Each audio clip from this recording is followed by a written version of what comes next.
Bu yilgi Ashuro kuni qachon? Azizlar, Muharram oyining 10-kuni Ashuro kuni bo'ladi. Bu yilgi Ashuro kuni 25-iyun sanasiga to'g'ri kelyapti. Demak, 25-iyun kuni roza tutishlik mustahab. Farz emas, vojib emas, mustahab. Har bir mintaqa, har bir viloyat o'zini joyini bomdod vaqti kirishida og'zini yopadi va shom namozi vaqti kirishi bilan og'izlarini ochishadi.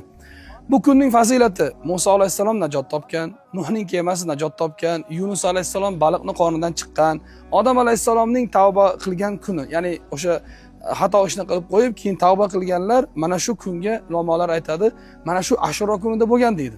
Ya'ni bu kun fazilatli kunda. Endi ba'zi sahobalardan va tobiinlardan rivoyat deyiladi, kim Ashuro kuni o'zining ahli oilasiga kengchilik qilsa, vassa'allohu alayhi sa'ira sanatihi, Alloh taolo o'sha bandasiga yilning boshqa kunlarida, oylarda unga kengchilik qilib beradi. Payg'ambar sollallohu alayhi vasallam aytadilar, Imom Muslimdan bu hadis, Sahih Muslimda keladi. Siyamu yawmi Ashuro, Ashuro kunining rozasi men o'ylayman 1 yil oldingi gunohlarga kafforat bo'ladi deb deydi.